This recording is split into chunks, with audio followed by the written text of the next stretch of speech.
I'm here at the American Society on Aging, and I am speaking with Nina Sharp.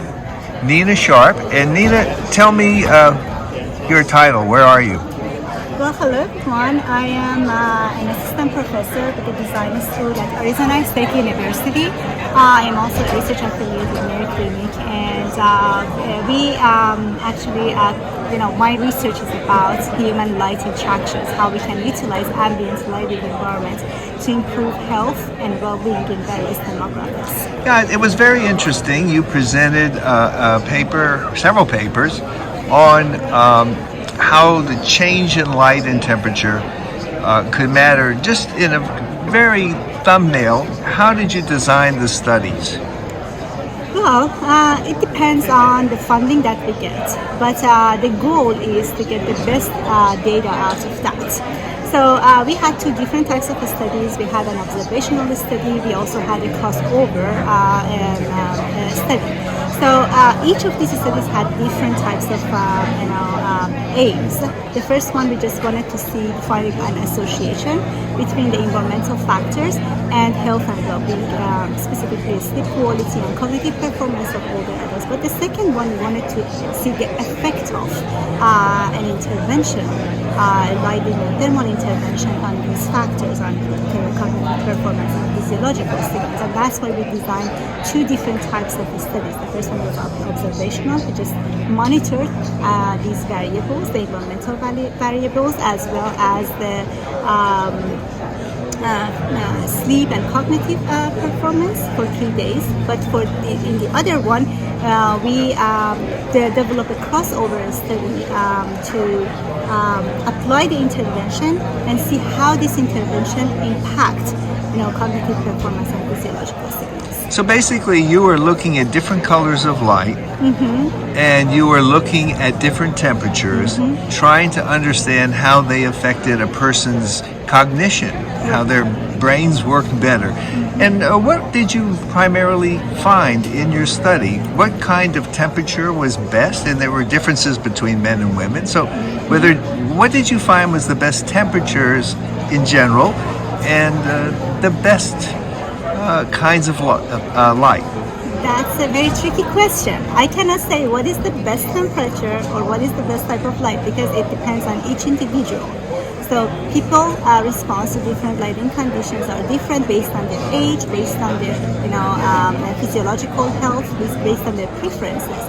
So in our experimental project, we only tested like two different temperatures, and for older adults, we found that the higher temperature, like around 82 degrees, is better than lower temperature. And this is in contrast with what we found for younger adults.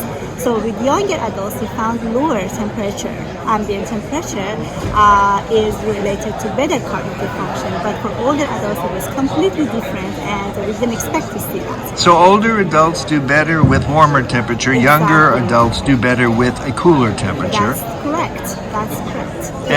And what about the color of light? You talked about day and night differences and alternating colors. So what about that?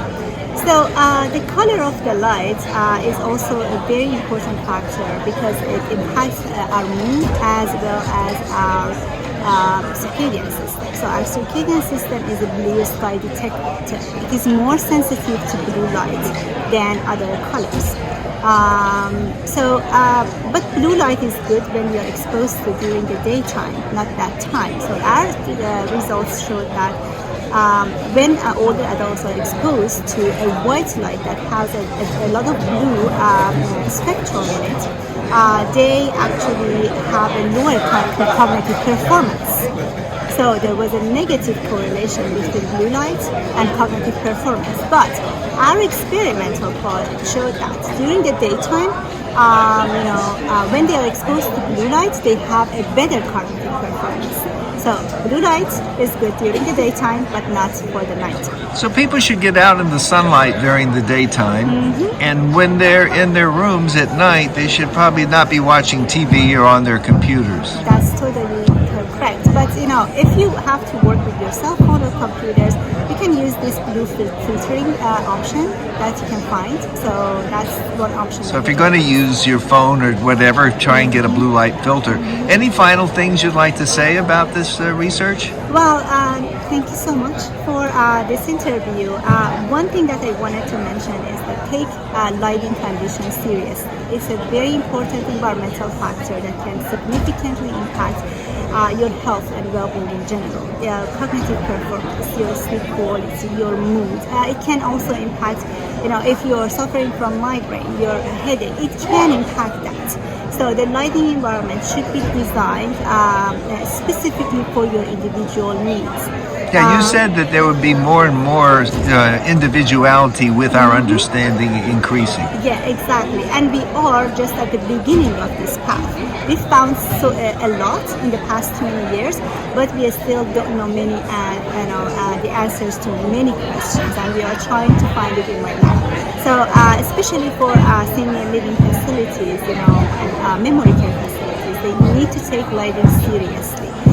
For their residents, because older adults sometimes they are not aware of the effect of lighting or the importance of that. So I was working with a cohort of older adults, and when I asked them, how do you feel about your lighting environment, they said, we love it, we don't have any problem. And when I put my lights in their homes, they didn't want me to remove them from their homes. They said, how can I buy these lights? Can you keep them here? Can I keep them here? Can I purchase them from you? So awareness is something else that we need to provide about lighting and importance of that. Yeah, and thank you so much. Well, thanks for shedding light on this important topic. We appreciate it. Thank you. Thank you.